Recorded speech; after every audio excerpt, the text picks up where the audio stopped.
Sir क्या आपने कभी सोचा है कि इस पूरी दुनिया भर में कितने देश होंगे? अरे बाबू भाई, करीबन मेरे हिसाब से तो 70 तो होंगे शायद, मेरे हिसाब से। 70 हाँ हो भी सकते हैं या हाँ उससे ज्यादा भी हो सकते हाँ, हैं। ज्यादा भी हो सकते हैं। अब अपन अपनी उससे मन से बोल रहा अपन, हाँ बाकी फिर भी हाँ, ये इतने तो हो होना सकते हैं, चाहिए। हो सकते हैं। होंगे भी सही मेरे हिसाब से तो। हाँ। अरे मेरी हाँ में हाँ क्यों मिला रहा? तुम भी तो राय दो ये कुछ। भैया मेरे को इस बारे में किसी तरह की कोई जानकारी नहीं मिली, इसलिए मैं नहीं। अच्छा, हाँ, मेरे को भी इस बारे में कोई जानकारी नहीं मिली। तो तुम्हारी इतनी उम्र हो गई है और तुमने आज तक की इतना नहीं सोचा कि कितने देश होंगे, कितना है? यार कभी कभी दिल में सोचा भी नहीं होगा कि कभी अपने भी सवाल का जवाब दे देना पड़ेगा। अब क्या सुबह उठो खेत पे जाओ, शाम हो खेत पे जाके बाकी खेत से घर से खेत में दो चीज तो जिंदगी सुधारी का। ठीक है सर, आज हम इसी बारे में वीडियो आपको दिखाने जा रहे हैं। हाँ आप ये देखिए, हाँ। इसके बाद अपनी प्रतिक्रिया दीजिए। Exactly 10 years ago today, I started this YouTube channel and uploaded Bro, the अच्छा, first 10 साल हो ever गए तुमको। video. This is a remake of that video. Have you ever wondered how many countries are there in the world? While it may seem like a fairly straightforward question, it's actually quite complicated. The problem is, it depends on who you ask as to what answer you get, and there isn't one generally accepted answer. And the very word country has no official meaning. A good अच्छा, place to start might be an organisation like the United Nations. There are currently 193 members of the UN. This is why this is generally the lowest number you'll ever hear as to how many countries there are. But while the UN members are near universally considered countries, there are plenty of more complex situations around the world in which there is disagreement about whether or not a country is actually a country. For starters, staying with the UN, along with 193 members, the UN also has 2 permanent non-member observer states, the Holy See, representing the Vatican City, and the State of Palestine. Despite not being a full member, Vatican City is a country and is recognised by everyone as such. This is despite the fact that it's a country within a city within a country, and small not only by country or city standards, but more compatible in size with that of a small village, with a population of around 500 and a land area of just half a square kilometre. So, if Vatican City is a country, does that mean that Palestine is also a country too? Well, it's complicated. The only reason the Holy See isn't a full member is simply because it doesn't want to be. It just never applied for full membership. The State of Palestine, on the other hand, does want to be a full member and made an unsuccessful application in September of 2011. It does seem unlikely that Palestine will become a full UN member due to the process that is required to become one. Palestine's current observer state status was obtained in 2012 through a General Assembly vote, i.e. all 193 members have one vote each and only a simple majority is required to pass.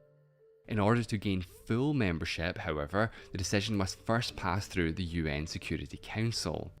The Security Council is made up of 15 members, 5 permanent members, also known as the Big Five, and 10 non-permanent members who serve for 2 years at a time. The Big Five consists of China, France, Russia, the United Kingdom, and the United States, all of whom have veto power with regards to UN resolutions.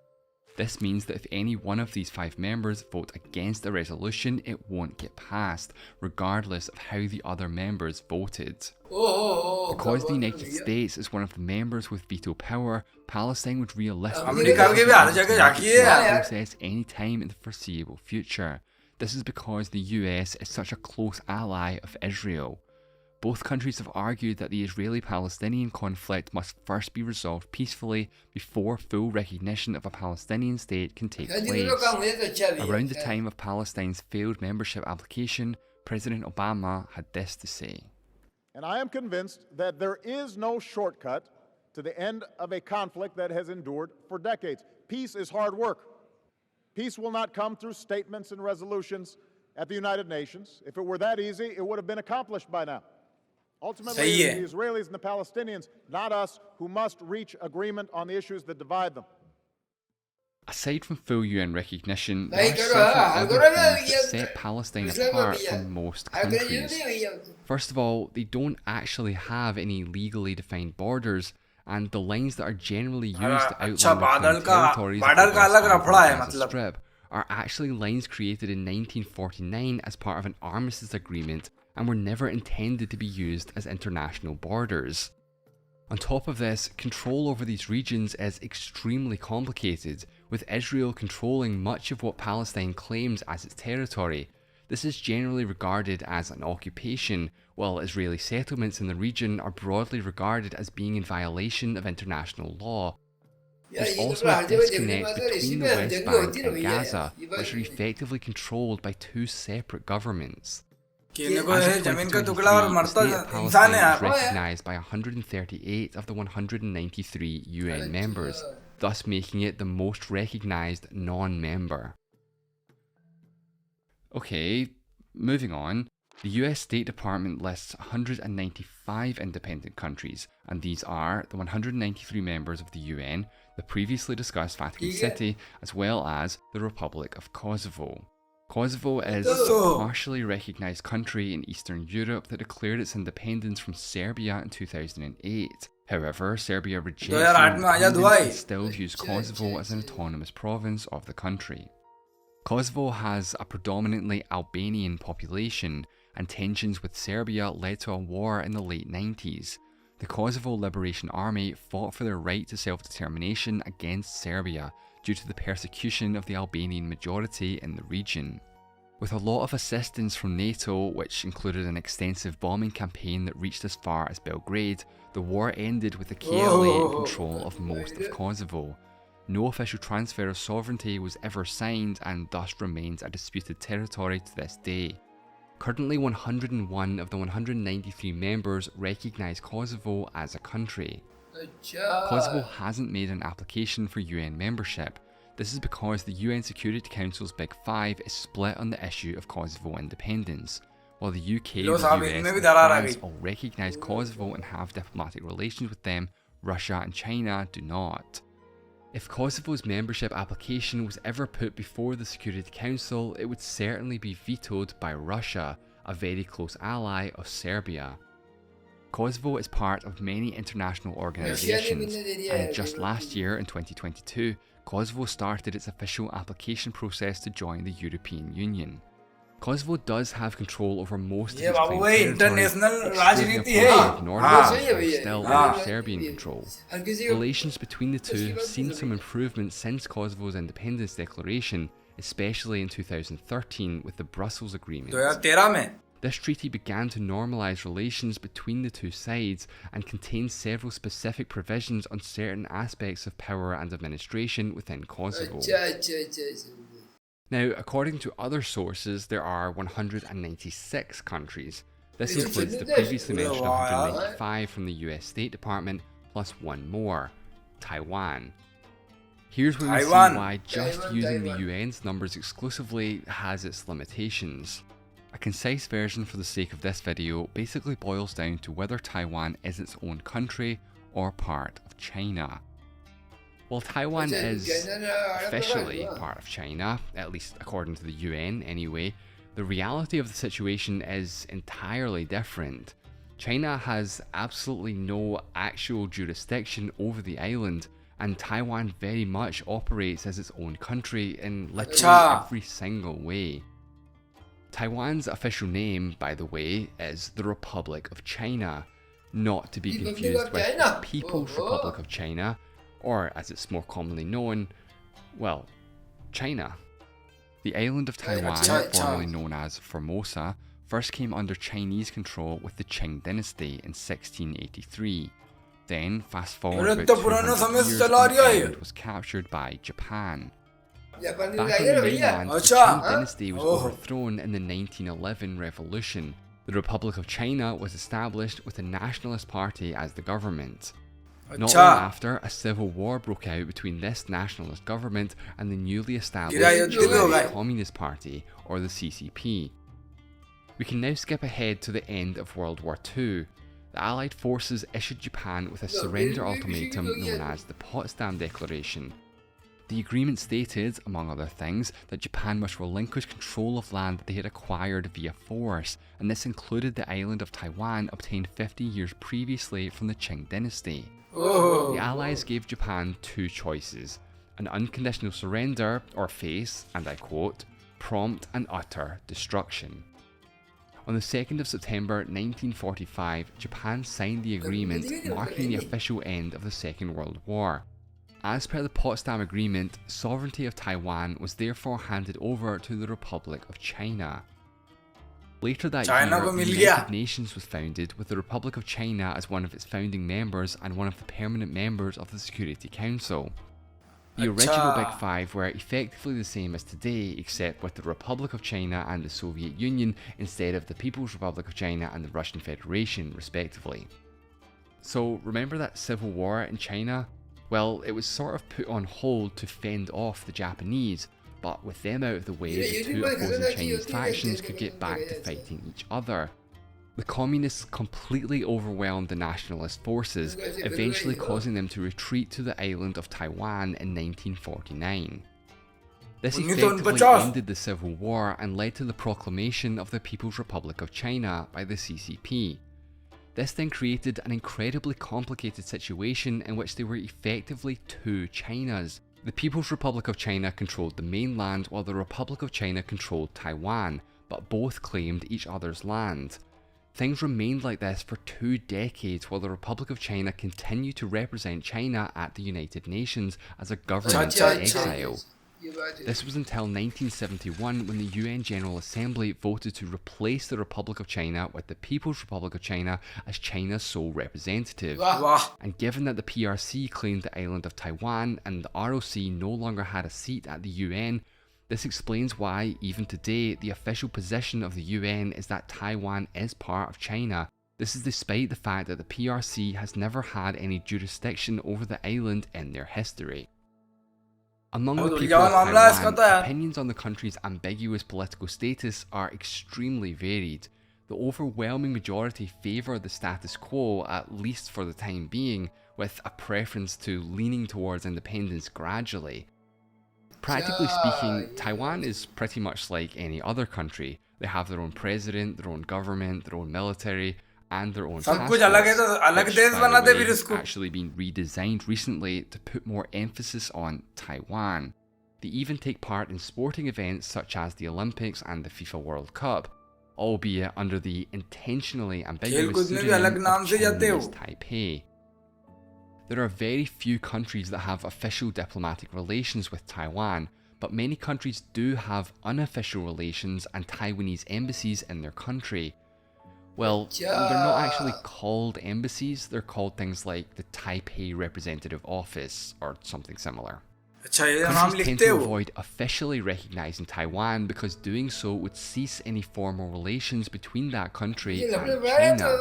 This is the reason why the US State Department lists 195 countries and excludes Taiwan. This is despite the fact that the US and Taiwan are actually very close allies in reality. So, are we all clear on the situation with Taiwan? No? Well, nobody really is, but we have to move on. Let's now take a look at the United Kingdom. The UK is often referred to as a country of countries, consisting of Scotland, Wales and Northern Ireland. So, is the UK one country or 4 countries? Well, first of all, it's not even clear how many countries there are in the UK. While Northern Ireland is practically similar to the other 3 in most ways, it's often not considered a country, but rather a province of the UK. The population of Northern Ireland is generally split on the issue of its political status, with the majority favouring to continue as part of the UK, but a sizable minority want to join Ireland, unifying the whole island. For this reason, Northern Ireland doesn't even have its own official flag, while the other 3 do. The St. Patrick's Saltire is sometimes used unofficially to distinguish Northern Ireland from the rest of the UK, but pretty much any flag flown to represent the country can cause controversy. A more popular, though still divisive, symbol is the Ulster banner, which is generally used to represent Northern Ireland in sporting events. Speaking of which, things get further complicated when talking about sports. Whether the UK plays as one country or four countries varies depending on the particular sport. For the Olympic Games, for example, it's Team GB, but when it comes to football, we often talk about the home nations, with all four countries having their own national team. अच्छा So the UK is made up of 4 or 3 countries, and while these countries are not independent countries or sovereign states, they are still countries. Whether these should be counted or not when determining how many countries there are in the world is debatable, with no definitive answer.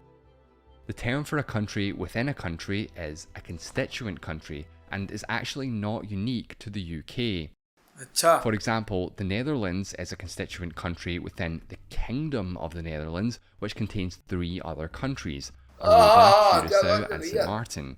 The Netherlands is in Europe, while the other 3 are island countries in the Caribbean, some 5,000 miles away. To further complicate matters, the Netherlands is made up of 12 provinces in Europe, as well as 3 special municipalities, also in the Caribbean. These are Bonaire, St. Eustatius and Saba, collectively referred to as the Caribbean Netherlands. वो कहाँ है ना वो The देखो term उसके Dutch 3 देश का Caribbean छुटे is हुए used यार to refer to all the Caribbean यार। islands within the Kingdom of the Netherlands. All 4 countries within the kingdom are considered equal, but in reality 98% of both the population and land area are within the 12 European provinces. अच्छा Another example would be the Kingdom of Denmark, which holds sovereignty over the 2 autonomous Denmark. countries of Greenland and the Faroe Islands. Greenland being the world's largest देखो साहब, island, वहाँ है it's not a कब्जा continent, उसका। and the Faroe Islands are a small archipelago north of Scotland. But despite Greenland being over 1,500 times the size of the Faroe Islands, they both have similar populations of around इसे बर्फ में जाके 50,000. क्या करेंगे वो There's also French Polynesia, which is an overseas country of the French Republic, made up of several island countries in the South Pacific, most notable of which is the island of Tahiti. Then we come to a slightly more ये complicated France का हिस्सा जरा सा situation with की है यार। New Zealand and the countries of Niue and the Cook Islands, who are in an agreement known as Free Association. लो एक ना There है are ना only दो 3 टुकड़े मार other countries in the टुकड़े world हैं। under free हाँ association, and these ये are बात the ऐसे है। Marshall हाँ Islands, the यार। Federated States of Micronesia, New Zealand and Palau, all of which are in free association with the United States. The major difference is that all होगा 3 America of में these बैठा हूँ ना countries उसके are members of the देश UN, ना पर while Niue and the Cook Islands are not. Freely associated states really blur the lines about the very concept of independence. They could be considered both independent or not, depending on the context. Regardless of UN status, all 5 of these countries have a more powerful country that is responsible for their defence. But things get even trickier when we realise that this isn't even unique to freely associated states. Several other small countries like Andorra, Monaco and San Marino, to name a few, have other countries responsible for their defence as well. And finally, we come to a category of countries, and I use the term loosely, that have received little or no recognition. One example would be Northern Cyprus, a Turkish declared puppet state that was established after an invasion of the island in 1974 and is recognised by exactly 1 UN member.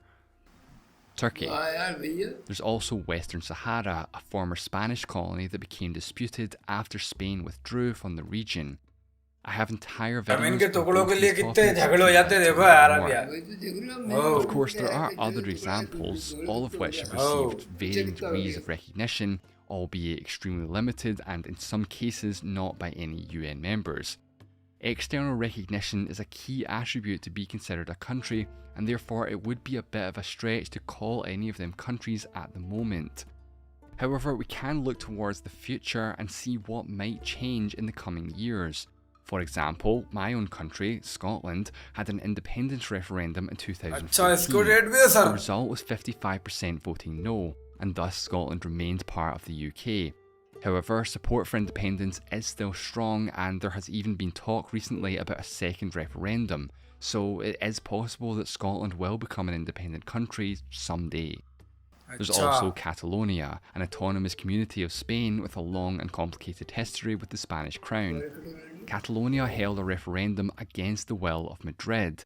The result was strongly in favour of independence, although it was boycotted by those who wanted to remain part of Spain and denounced by the Spanish government as being held illegally.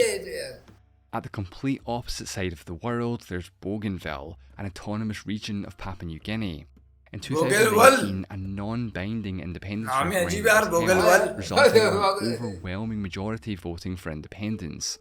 Regional authorities have set 2027 as the deadline for independence, but ultimately the final decision rests with Papua New Guinea.